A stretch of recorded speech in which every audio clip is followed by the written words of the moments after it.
외국을 가게 되면은 현지 음식을 꼭 먹으려고 합니다. 꼭 가면은 한식을 고집하는 사람들이 많이 있더라고요.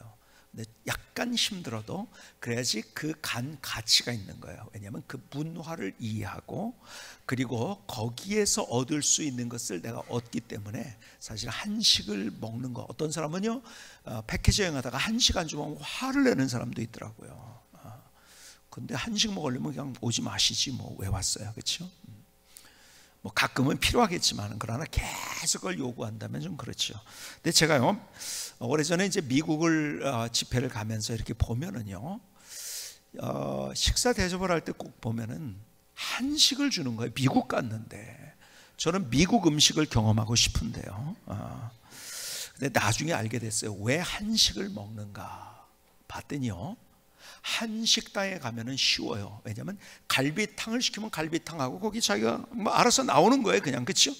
뭐 예를 들어서 뭐 등심을 시켰어요. 고기를 굽는다. 그러면 알아서 나옵니다. 다 그냥 먹으면 돼요, 나오는 대로. 근데요, 미국 식당에 가면 이게 웬일입니까? 다 결정을 해야 돼. 얼마나 힘든지 몰라요. 그러니까 어떤 때는요, 먹는 시간보다 주문하는 시간이 더 걸려.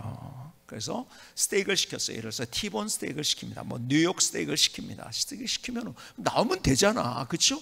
그렇게 안 하고 꼭 물어봐요. 그 웨이터나 웨이트리스들이 물어보는 게 How do you like steak? 그럽니다. How do you like steak? 그럽니다. 그러면 또 그걸 또 잘못 해석을 해가지고 스테이크를 어떻게 해서 좋아하게 됐느냐 물어보는 거. 원래 좋아한다고 또 그렇게 대답하는 사람도 있더라고요. 근데 그게 아니라 뭐죠?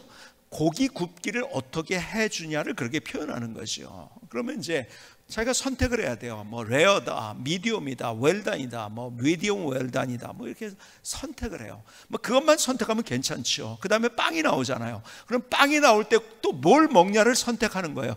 휘트 브레드냐, 화이트 브레드냐, 뭐 이렇게 선택. 뭐 샐러드가 이제 거기에 딸려서 나오니까 샐러드 나오는데 그냥 주면 되잖아요. 우리는 그냥 주잖아요, 샐러드 알아서. 근데 거기에 드레싱을 뭘 칠 거냐, 사우전 아일랜드냐, 이탈리안이냐, 시저스냐, 뭐 막 그냥 그렇게 막 그냥 물어보는 거예요. 거기서 끝나면 또 괜찮아요. 그 다음에 또 감자가 꼭 같이 나오죠. 미국은 스테이크하고 감자가 나오는데 감자를 어떻게 먹을 거냐 이거예요. 베이키드 포테이토냐, 아니면은 뭐 매시드 포테이토냐, 아니면은 프렌치 프라이냐, 뭐 자꾸 물어봐요. 그러니까는 그거 하다가 결정하는 것도 힘들고, 그래서 미국 음식점을 잘 안 가더라고요. 아침 먹을 때도 그래요. 아침은 보통 이제 토스트하고 계란을 먹잖아요, 미국 사람들이. 그러면은 꼭 물어봐요. 그냥 프라이 주면 되지 뭘 그렇게 물어봐요. 그래서 어떤 계란을 원하냐 이거죠. 뭐 스크램블도 있고, 그 다음에 이제 이렇게 프라이지만 다 다르죠. 미국 사람들이 선택을 아주 잘해요. 그래서 써니 사이드 업, 그거는 밑에만 이제 한쪽만 익혀가지고 위에는 그냥 이렇게 안 익힌 채로 있는 거고, 그 다음에 오버 이지라고 하죠. 그냥 양쪽을 다 익혔는데 살짝 익은 거. 그리고 오버 하드라고 하죠. 그건 뭐예요? 아주 더 이제 웰단으로 이렇게 더 이제 구운 거. 뭐 보일드 에그냐 해가지고 자꾸 물어봐요. 그래서 뭐 대답을 잘 못하겠으니까 잘 안 가는 거예요. 여러분, 미국 사람들은 음식을 먹을 때 선택을 해요. 특별히 우리 한국 사람들은요, 중국 식당에 가서도 힘들어 하잖아요. 짜장을 먹을 거냐 짬뽕을 먹을 것이냐, 그거 가지고도 힘들어요. 그래서 저한테 어떤 분이 그러더라고요. 목사님, 저는 결정장애인데 어떡하죠? 그래서 내가 결정해 줄게 그러고서 짜장면 먹어. 제가 그런 적도 있어요. 근데 참 선택이라는 건 쉽지 않아요. 근데 음식은요, 한 번 먹고 매일 3번 먹으니까 내가 선택을 해서 잘못 선택했으면 이것을 나중에 바꿀 수 있지만, 인생이라는 것은요, 내가 무엇을 선택했느냐가 결국 어떤 결과가 나오느냐, 그렇죠? 인생의 황혼에서. 그러니까 인생은 일생이라고 한다는 이야기를 여기에 드렸고, 그 일생이라는 의미의 가장 중요한 것은 한 번의 기회다. 일생, 한 번의 기회인 거예요. 그렇죠? 그러니까 내가 뭘 선택하느냐. 제가 니체 얘기를 여기에 드렸지만, 니체는요, 하나님은 없다고 선택했어요. 그리고 내가 할 수 있다고 선택했어요. 그리고요, 야, 뭐 하나님 안에서 그렇게 부자유해, 너희 자유야 이제. 너희들이 초인 철학을 얘기하면서 너무 좋은 거예요. 내가 할 수 있다고 하니까요, 내 힘으로 할 수 있다고. 그럼 어떻게 됐습니까? 그 선택은 결국 어떻게 됐죠? 그 선택이 결국 자기를 불행하게 만들었고, 그리고 그를 병자로, 정신병자로 만들었고, 그 다음에 다 원수가 되고, 그는 가장 인생에서 어떤 사람보다도 불행한 최후를 맞이했어요. 그렇죠? 자기의 선택의 결과죠, 그거는. 그렇죠? 그러니까 인생을 살아가면서 선택을 잘해야 돼요. 저는 선택 안 하고 그냥 사는데요, 그거는요 인간이 아니기를 포기한 거죠. 그렇죠? 그냥 뭐 짐승이라면 그냥 먹고 마시면 돼요, 그냥. 그렇죠? 근데 내 길을 어떻게 갈 것인가에 대해 선택이 중요합니다. 자, 여러분이 잘 아는 유명한 시 하나가 있어요. 로버트 프로스트의 가지 않은 길이라는 시가 있죠. 다시 한번 들어보시겠습니까? 노란 숲 속에 길이 두 갈래로 났었습니다. 나는 두 길을 다 가지 못하는 것을 안타깝게 생각하며 오랫동안 서서 한 길이 굽어 꺾여 내려간 데까지 바라다 볼 수 있는 데까지 멀리 바라다 보았습니다. 그리고 똑같이 아름다운 다른 길을 택했습니다. 그 길에는 풀이 더 있고 사람이 걸은 자취가 적어 아마 더 걸어야 될 길이라고 나는 생각했던 게지요. 그 길을 걸음으로 그 길도 거의 같아질 것이지만, 자, 중략을 하고 마지막 부분이 이거예요. 훗날에 나는 어디 섰는가? 한숨을 쉬며 이야기할 것입니다. 숲속에 두 갈래 길이 있었다고. 나는 사람이 적게 간 길을 택하였다고. 그리고 그것 때문에 모든 것이 달라졌다고. 사실은 우리의 인생인 거예요. 우린 갈래길에서 무엇을 선택해야 될 것인가? 여러분, 내가 어떤 것을 선택하냐, 선택을 잘한 인생은 결국 그 인생이 멋지고 아름다운 인생이 되는 거죠. 그렇죠? 그런데 오늘 본문은 요나의 선택을 통해서, 요나 이야기를 통해서 하나님께서 우리에게 어떻게 선택해야 될지를 가르쳐주고 있어요. 자, 요나의 이야기로 다시 한번 가볼까요? 오늘 본문의 이야기, 요나서 1장 1절로 3절은 이렇게 말씀합니다. 여호와의 말씀이 아미떼의 아들 요나에게 임하니라. 이르시되 너는 일어나 저 큰 성읍 니느웨로 가서 그것을 향하여 외치라. 그 악독이 내 앞에서 상달되었습니다 하시니라. 그러나 요나가 여호와의 얼굴을 피하려고 일어나 다시스로 도망하려 하여 욥바로 내려갔더니 마침 다시스로 가는 배를 만난지라. 여호와의 얼굴을 피하여 그들과 함께 다시스로 가려고 배 삭슬 주고 배에 올랐더라. 자, 하나님께서 말씀하셨어요. 하나님의 말씀을 따라 선택하는 길이 있는데 그는 반대의 길을 선택했어요. 그렇죠? 그리고 다른 길을 선택했어요. 자, 가보니까요 욥바항으로 갔거든요. 그런데요 자기는 가야 될 길이 동쪽이에요. 근데 서쪽을 택한 거예요. 그는 니느웨를 가도록 하나님 말씀하셨는데 그의 선택은 뭐였어요? 다시스로 가는 거예요. 다시스가 어디냐면 지금으로 얘기하면 스페인입니다. 서쪽이죠. 그쪽에서 완전 서쪽. 그렇다면 요나가 왜 그렇게 선택했을까? 요나가 왜 그렇게 선택했을까요? 여러분, 우리는 흔히 그냥 요나 왜 이렇게 불순종했어? 좀 잘 선택해서 하나님 하시는 대로 하지. 우리는 그냥 그래요. 객관적으로 들어가가지고 이 성경을 보면서. 그런데요, 내가 요나라고 생각해서 요나 입장이 되어서 생각해 봅시다. 사실은요 요나 입장에서 그렇게 선택할 만한 충분한 이야기들이 그에게 있었어요. 왜 요나가 그렇게 선택했을까요? 첫 번째 요나가 그렇게 선택한 이유는 그것이 똑똑한 선택이었기 때문에 했습니다. 여러분, 요나가 한 선택이요 바보 같은 선택이 아니에요. 똑똑한 선택이었어요. 왜죠? 지난 시간에 요나가 이야기를 나눴어요. 여러분, 페르시아 쪽으로 가라는 거잖아요. 거기에 수도 니느웨로 가라고 하는 거잖아요. 아니, 그 나라는 잘 사는 나라인데요. 그리고 이 세상을 지배하고 있는 나라인데요. 내가 왜 거길 가요? 여러분, 인간적인 논리적으로 갈 이유가 없던 거예요. 그렇죠? 더 나가서 이분법이 유대인들에게 있었다고 했잖아요. 어떤 이분법? 유대인 좋은 사람, 그 다음에 유대인이 아닌 사람 나쁜 사람, 그리고 너와 나는 달라, 니네들하고는 상종 안 해. 이러한 자기의 생각이 그에게 있었던 거예요. 그렇죠? 그리고 단단한 성이라고 했잖아요. 그렇죠? 그 성 함부로 못 들어가요. 가다가 어떻게 되려고요? 근데요 못 들어가는 건 고사하고, 지난 시간에 같이 본 것이 페르시아의 잔혹성, 그 바사의 잔혹성. 이 페르시아는 나라는 역사 속에서 제국 중에서 가장 잔혹했던 그런 나라 중에 하나였어요. 그렇죠? 논리적으로 생각하면요, 여러분 보세요. 논리적으로 생각하면요, 똑똑한 선택이 뭔지 아세요? 니느웨로 가는 것이 아니라 다시스로 가는 게 선택이, 그건 좋은 선택이에요. 똑똑한 선택이에요. 그런데요, 하나님은 우리에게 뭘 말씀하는지 아세요? 인간적인 똑똑함을 선택하지 말고 영적인 똑똑함을 선택하라는 거예요. 지금 요나의 선택은요, 인간적인 똑똑함이었어요. 이건 정말요, 논리적으로 보면 그 외에는 없어. 답이 안 나와요. 그리고 그거는 말도 안 되는 소리야, 그거는. 근데 그는 인간적인 똑똑함. 그런데 하나님은 우리에게 무엇을 말씀하시는 거예요? 뭘 선택하게 말씀하시는 거예요? 영적인 똑똑함을 선택하라고 말씀하시는 거예요. 자, 여러분, 아브라함과 롯의 이야기를 여러분이 너무 잘 아시잖아요, 그렇죠? 아브라함이 하나님을 부르셔서 자기의 고향을 떠나갔어요, 그렇죠? 지시할 땅으로 갔어요. 근데 거기에 같이 따라갔던 사람이 누구죠? 롯이에요.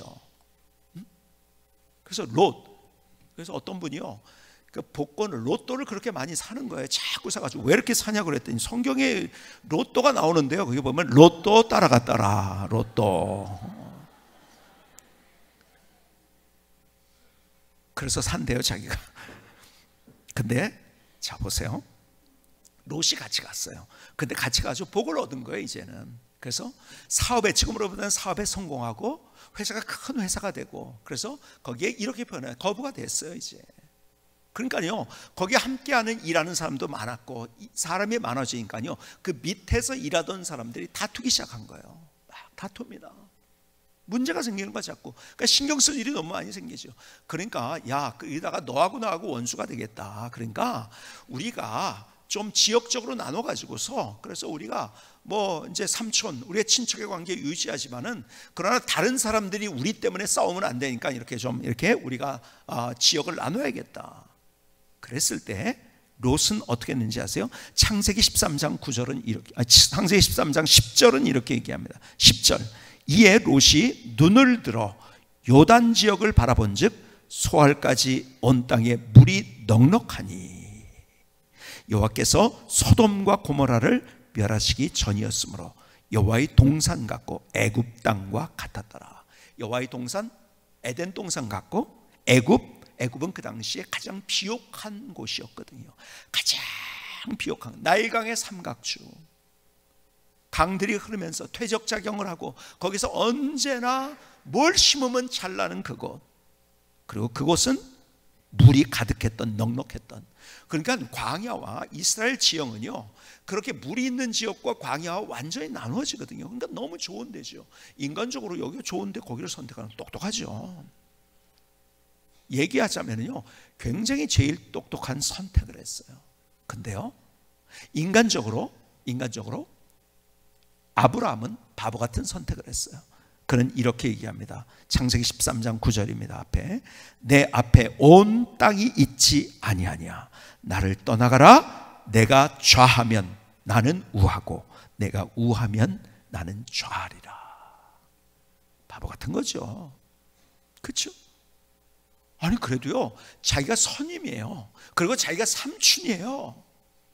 자기를 따라온 거예요. 그러니까 자기가 선택권이 있었단 말이에요. 너 나 때문에 잘 됐잖아, 그렇죠? 너 나 때문에 잘 된 거야, 롯. 그러니까 내가 선택하고, 그 다음에 너 얼마든지 논리적으로 그렇게 될 수 있었어요. 그런데 그는 내가 우하면 나는 좌하고 내가 좌하면 나는 우하겠다. 바보같죠? 그런데 하나님의 역사는 어디로 흘러갔는지 아세요? 한번 바꿔서 한번 생각해 볼까요? 롯이 만약에 반대로, 아브라함이 그랬겠고 롯이 반대로 선택했다고 한다면, 여러분, 롯이 선택한 건 결국 멸망의 땅이 되어버린 거예요. 그렇죠? 그런데 하나님이 원하시는 것을 선택했을 때 하나님께서는 그 길에 하나님이 함께 하신 역사를 보여주신 거예요. 아마 롯이 반대로 했다고 한다면 지금까지도 롯을 통해 역사하시는 하나님의 스토리가 나올 거예요. 근데 롯을 통해 역사하시는 하나님의 스토리가 아니라 아브라함을 통해 역사하시는 하나님의 스토리가 성경에 나오는 거예요. 그렇죠? 자기도 복받고 남도 복을 받는 역사. 근데 그냥 그렇게 된 게 아니에요. 그는 그렇게 선택한 거예요. 어쩌면 인간적으로는 그의 선택이 바보스러워요. 그런데 영적으로는 똑똑한 선택이었다는 거죠. 여러분, 여러분의 선택이 인간적으로 똑똑한 선택이 아니라 영적으로 똑똑한 선택이 될 수 있기를 주님의 이름으로 축복합니다. 축복합니다. 두 번째요, 요나의 선택은 어떤 선택이었는지 아세요? 쉬운 길을 선택했어요. 그렇죠? 여러분, 니누웨로 가는 것은 너무 부담이 많은 거예요. 그렇죠? 어떤 일이 벌어질지 몰라요. 근데 다시스로 가는 거는요, 쉬운 거였었어요. 그렇죠? 마태복음 7장 13절은 이렇게 말씀합니다. 좁은 문으로 들어가라. 멸망으로 인도하는 문은 크고 그 길이 넓어 그 길로 들어가는 자가 많고. 좁은 문 들어가라. 하나님은 언제나 도전의 스토리를 만들게 하십니다. 그러니까 성경을 어디를 보십시오. 어디를 보더라도요, 어디를 보더라도 안주했던 사람을 하나님이 사용하신 예는 없습니다. 늘 어떤 사람들, 도전했던 사람들의 스토리인 거예요. 다. 그렇죠? 그래, 하나님이 그 위에, 하나님의 임재가 그 위에 머물러 있고 가는 발자국 속에 하나님이 함께 하신 증거와 흔적들이 보이는 거예요. 그러니까는 가다가 문제를 만나죠. 그런데 하나님이 역사하는 게 보이는 거예요. 그러니까는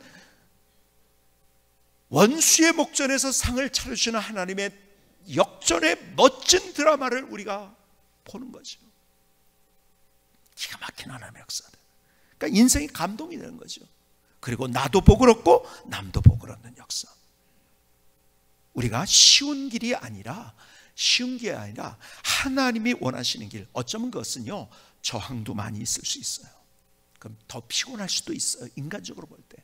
근데 그 위에 하나님의 은혜가 머물러서 하나님이 그 일을 할 수 있도록 우리를 만들어 주신다는 거예요.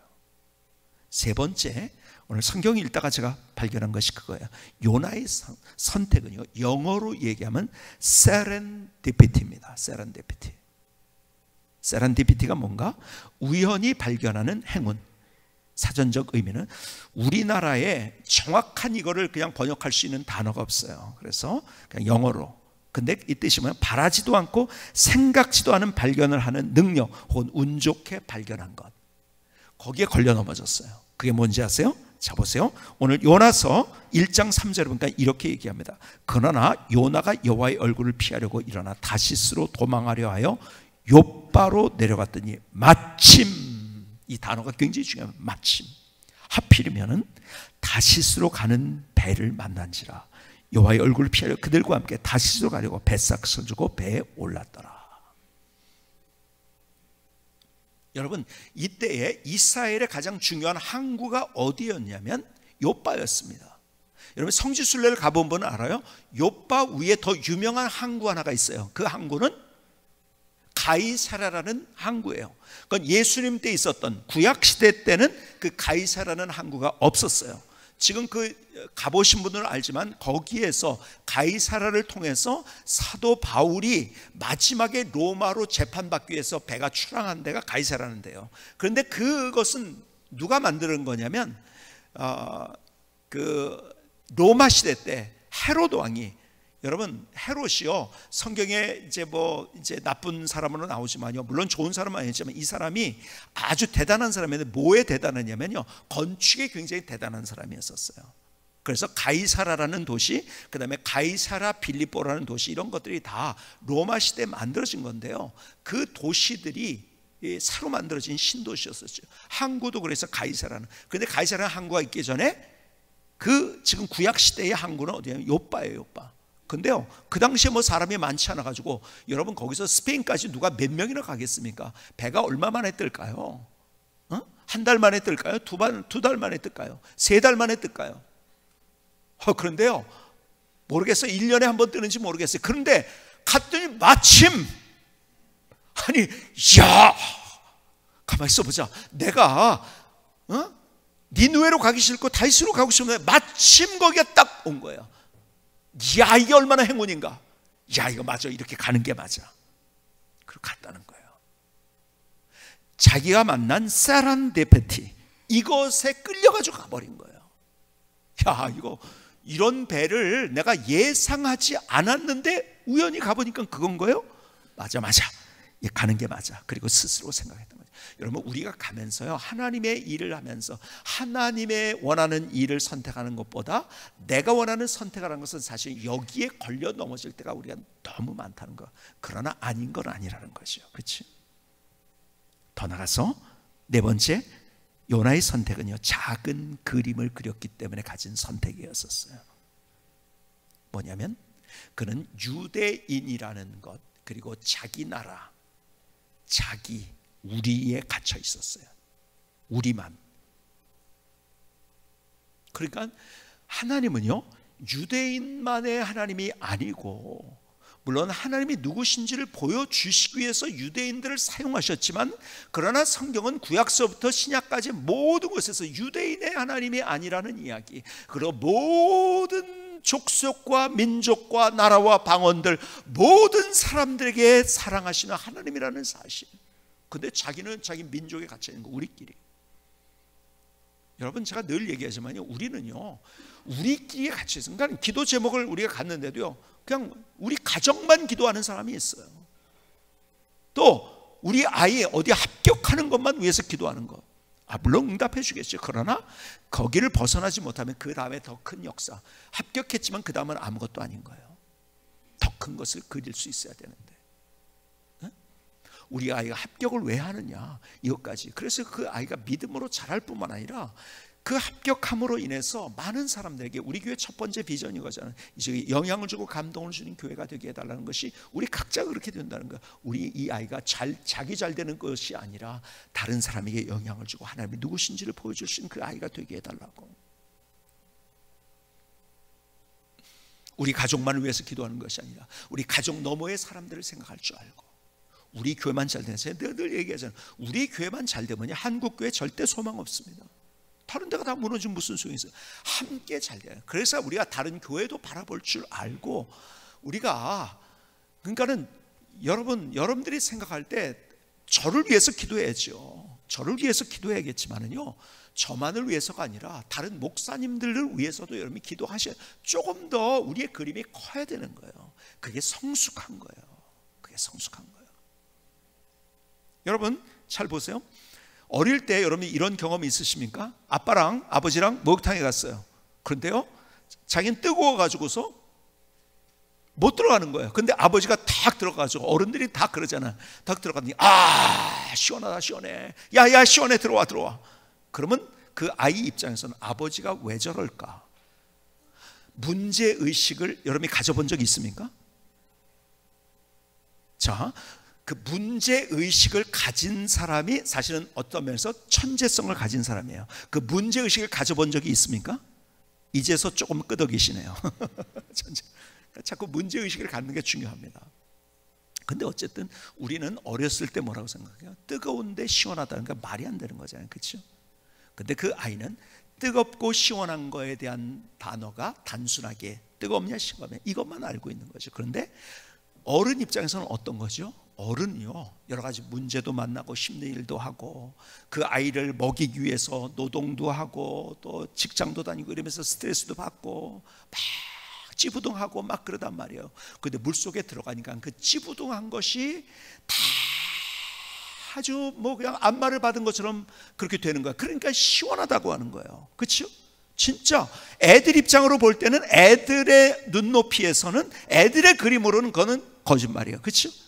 근데 어른 입장에서 맞는 거예요. 거기서 너무 뜨거운 물이 나를 쫙 하니까 마치 안마를 받듯이 시원한 거예요. 그렇죠? 그 시원함이라는 그림이 아이들의 그림과 어른들의 그림이 다른 거죠. 그렇죠? 그러니까 오해하는 거죠. 그렇죠? 여러분, 하나님의 그림은 큽니다. 그러니까 자꾸 오해를 해요. 우리가 그림이 더 커서 우리가 계속 말씀에 담 너머를 볼 줄 아는 그림. 여러분, 그런 인생이 진짜 멋진 인생이에요.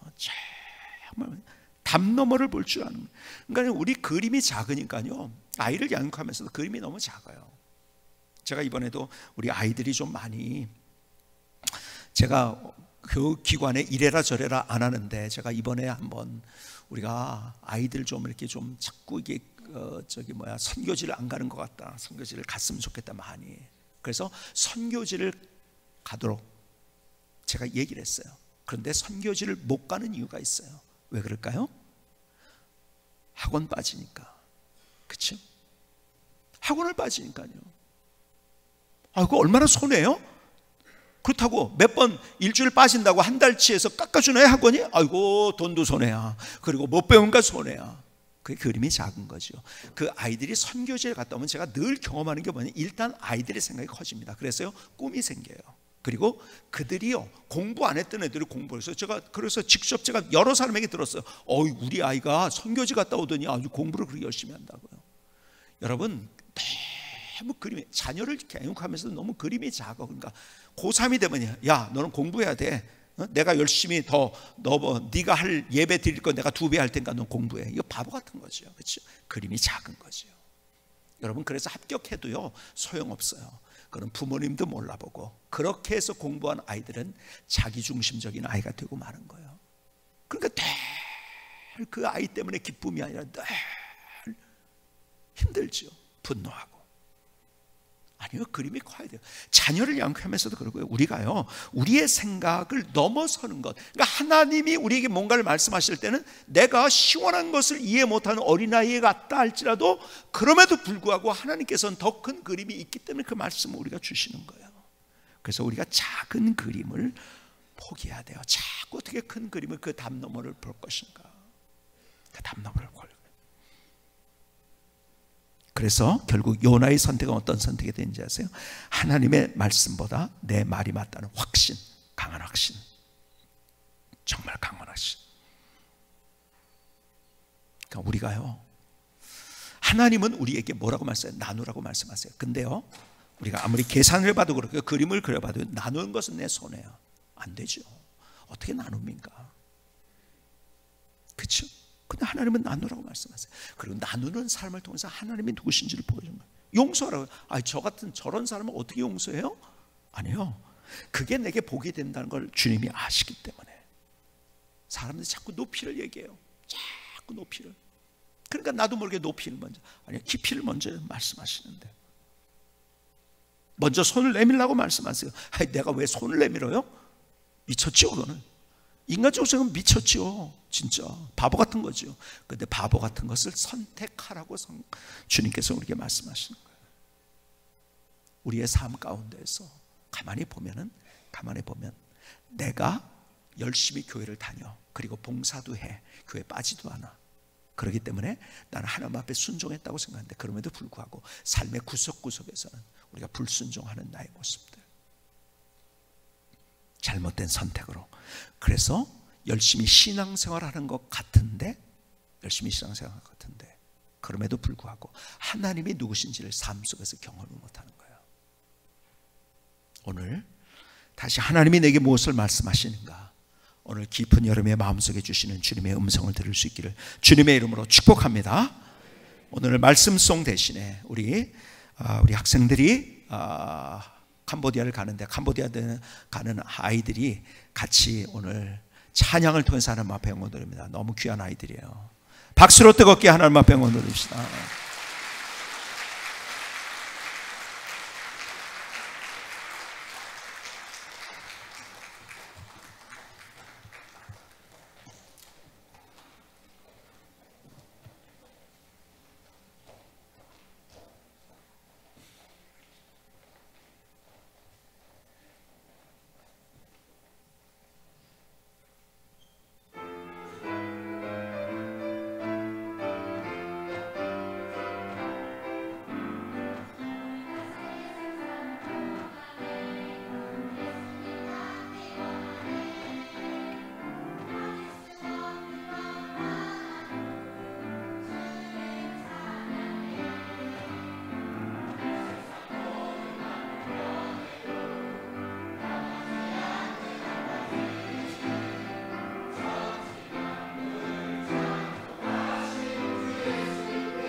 아멘. 박수로 한번 배우는 하나님 감사합니다. 하나님 감사합니다. 그 자리에 잠깐만 서 있고요. 제가 깜짝 놀랐어요. 왜 놀랐냐면요, 제가 이렇게 생각할 때 우리 중고등부 아이들을 한마디로 표현하면은요, 제가 이런 표현을 제 마음속에 가지고 있어요. 어그적거려요. 다 그냥 뭐 나오라 하면 어그적거리고 그냥. 근데 이렇게 열정적으로 달려 나올 수가 있나요? 그렇죠? 이거는요, 볼 수 없는, 다른 데서 못 봅니다. 그리고요, 찬양을 할 때도요, 다 어그적거리는 표정으로, 그러니까 못 씹은 표정이라고 하죠. 다 그래요. 근데 이렇게 열정적으로 할 수 있다는 것은, 우리 교회에 우리 자녀들 정말 소망이 있는 거예요. 가만히 생각하니까요, 두 가지 때문이더라고요. 첫 번째는요, 우리 아이들이 부모님을 잘 만났어요. 여러분들이 잘 그렇게 양육했기 때문에. 그런데 또 여기 우리 선생님들이요, 제가 이렇게 보면은요, 우리 아이들을 정말 사랑하고 정말 위해서 기도하더라고요. 귀한 선생님들이 있기 때문에 정말 이렇게 하나님 앞에서 귀한 아이들이 이렇게 세워지는 거 아닌가 생각이 되어지고, 정말 우리 다음 세대로 볼 때 희망이 없다, 뭐 교회 학교가 없어지고 어쩌고 저쩌고, 그럼에도 불구하고 우리가 여기에 이렇게 아이들을 통해서 희망을 볼 수 있다는 것 너무 감사한 거라고 생각이 되어집니다. 계속 위해서 기도해 주시고, 제가 잠깐 축복하며 기도하는 시간을 같이 기도하시겠습니다. 하나님께서 귀한 당신의 자녀들을 이렇게 세우셨음을 감사합니다. 하나님, 어지러워져가고 캄캄해져가는 그런 세대 가운데 하나님, 정말 어떻게 살아야 될지를 모르는 그러한 인생, 그 길을 걸어가고 있습니다. 그럼에도 불구하고 믿음으로 하나님의 말씀 안에서 아름다운 귀한 삶으로 축복해 주셨음을 감사합니다. 하나님, 우리의 귀한 자녀들이 잘 되기를 소원합니다. 하나님, 무엇보다도 믿음으로 자라가게 하여 주시옵소서. 좋은 친구, 좋은 스승, 좋은 책을 만나는 만남의 축복을 허락하여 주시옵소서. 하나님, 지혜를 주시고 명철을 주시고 공부할 때 집중력도 더하여 주시옵소서. 큰 꿈, 이기적인 꿈이 아니라 주님이 원하시는 그 멋진 꿈을 꾸게 하여 주시옵소서. 꿈이 현실이 되게 하여 주시옵소서. 가는 발자국 속에 주님이 함께하여 주시옵소서. 캄보디아 오고 가는 여정 속에 하나님의 은혜로 덮어 주시옵소서. 감사드리며 예수님의 이름으로 축복하며 기도합나이다. 아멘. 다시 한번 박수로 한번 앞에 영광 놓읍시다.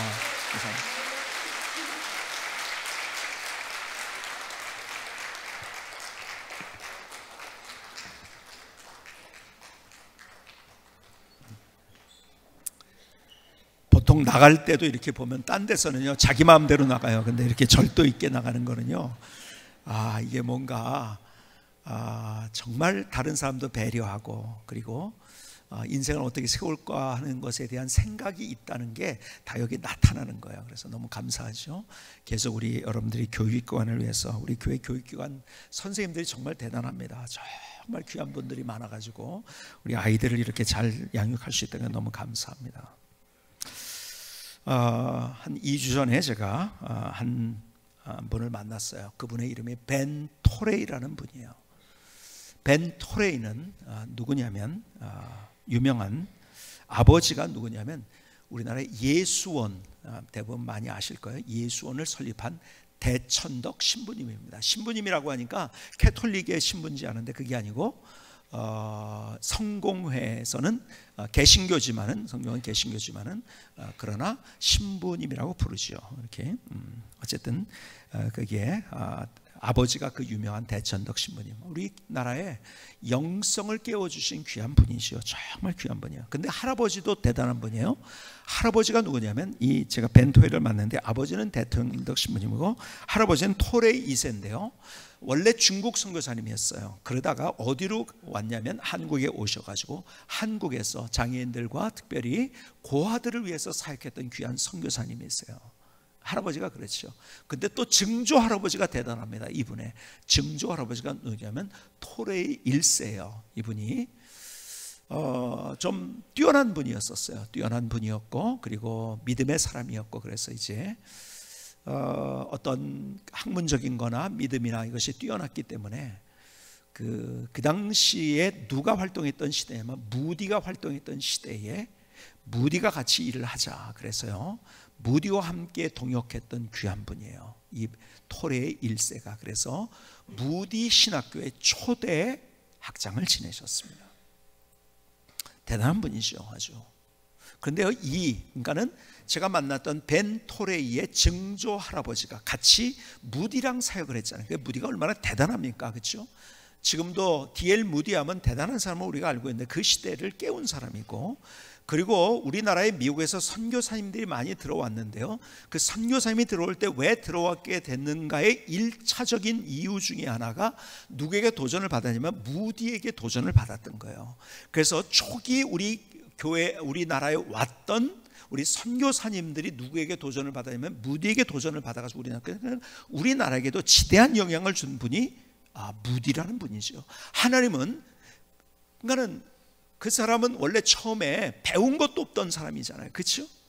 그래서 막 얼마나 그냥 기자들이 무시해가지고서 뭐 문법적으로 뭐가 틀렸느냐 이런 것도 꼬투리 잡기도 하고 그랬어요. 근데 하나님은요, 더 똑똑한 사람을 사용하지 않고 무디를 사용하셔서 한 시대의 하나님의 위대한 역사, 하나님의 드라마를 만든 거예요. 정말 기가 막힌 드라마를 만들었죠. 그런데요, 하나님께서 왜 무디를 사용하셨는가? 그 벤 토레이의 그 증조 할아버지가 직접 무디와 동역을 하면서 무디를 보면서 글을 썼어요. 그 책에서 그 무디를 왜 사용했는가? 7가지를 얘기했어요. 제가 두 번째부터 먼저 말씀해요. 두 번째, 왜 무디를 사용했느냐? 기도의 사람이었다는 거죠. 정말 그는 기도했던 사람. 그래서 제가 단순하게 그냥 얘기하지만 그 촉에는 어떻게 기도했다는 것도 뭐 어떤 구체적인 에피소드까지 다 이렇게 해서 그것을 그분의 삶을 통해서 증명을 한 거예요. 두 번째는 깊이 있고 실제적인 성경 연구가 있다는 거죠.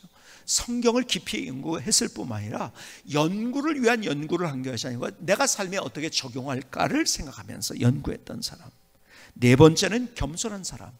그렇게 많은 사람들 앞에서 일을 했지만 그럼에도 불구하고 가장 겸손했던 사람. 다섯 번째, 돈에 욕심이 없었던 사람. 이런 것들을 다 이제 다 하나하나 거기에서는 에피소드 다 얘기하자면 이제 설교가 길어지니까요. 여섯 번째, 그는 잃어버린 자를 구원하는데 불붙는 정열의 사람이었다. 나는 아직도 예수 믿지 않는 사람에 대한 뜨거운 마음을 가지고서 그들에게 복음을 전하려고 하니까 하나님이 그를 사용하셨다는 거죠. 그리고 일곱 번째는 위로부터 능력 충만한 사람이었다. 위로부터 능력 충만한 사람. 근데요, 첫 번째, 이것이 나머지를 또 다 결정한 거예요. 첫 번째가 나머지를 다 결정한. 그게 뭔가? 첫 번째는 무디는 하나님의 말씀 앞에 순종했던 순종의 사람이었다는 거예요. 자기 논리 있죠. 자기 생각이 있죠. 인간적인 마음이 있죠. 자기의 계산이 있죠. 다 있지만은 그것을 선택한 것이 아니라 하나님의 말씀을 선택하고 묵묵하게 갔던 순종의 사람. 결국 하나님께서는요, 순종의 사람을 통해서 하나님의 역사를 이루시는 거예요. 사람들이요, 무디를 향해서 손가락질도 하고 많은 이야기들도 했어요. 그러나 그가 선택한 걸 가지고 저 바보 같다 그런 얘기도 들었어요. 그럼에도 불구하고 그는 인간적으로 똑똑한 것을 선택하지 않고 쉬운 길을 선택하지 않고 세란데피티를 선택하지 않고 작은 그림으로 선택하지 않고 하나님이 뭐라고 말씀하시는가 그걸 선택했어요. 어쩌면 인간적으로는 바보같이 그러나 영적으로는 가장 똑똑한 사람, 그걸 순종했기 때문에 하나님이 그를 사용하신 거예요. 여러분, 역사와 그리고 성경을 통해서 하나님이 우리에게 증명해 주는 것은 누구를 하나님을 사용하셨고 누구에게 하나님의 드라마를 보여주는가? 순종의 사람이었다는 거죠. 여러분, 순종의 반대말이 뭘까요? 그러면 순종의 반대말, 에? 어떤 분이 그러니까 잡종이요 그러더라고요. 순종의 반대말이 뭘까요? 우리는 불순종이라고 알고 있어요. 물론 불순종도 순종의 반대말이에요. 근데요, 중간지대도 순종을 안 한 겁니다. 가만히 있는 것, 그것도 순종을 안 한 거예요.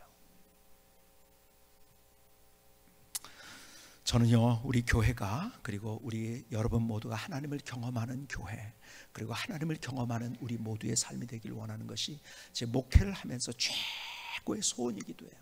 그렇다면 어떻게 할 것인가? 결국 순종인 거죠. 저도 똑같이 마찬가지예요. 담임 목사니까, 저는 담임 목사이기 때문에 기계적으로, 하나님 말씀하시니까 기계적으로 제가 그렇게 할까요? 전혀 그렇지 않아요. 저도 사람이에요. 그렇죠? 저도 사람이에요. 저도 불편한 거 힘들죠. 그렇죠? 누군가가 이렇게 얘기하는 거 저도 힘들죠.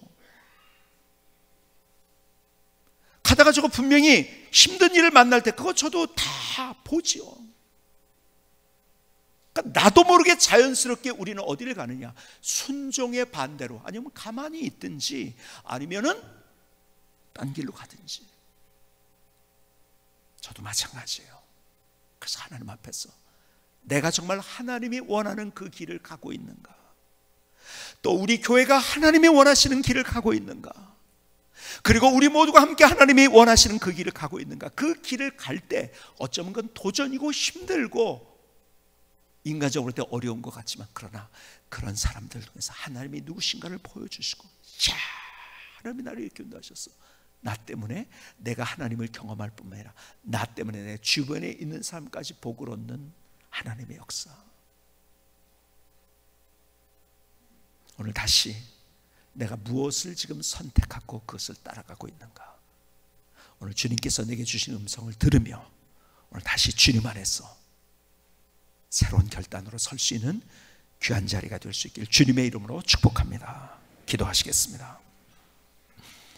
조용하지만 뜨거운 기도를 주님 앞에 드리십시다. 주님이 내게 무엇을 말씀하시는지요.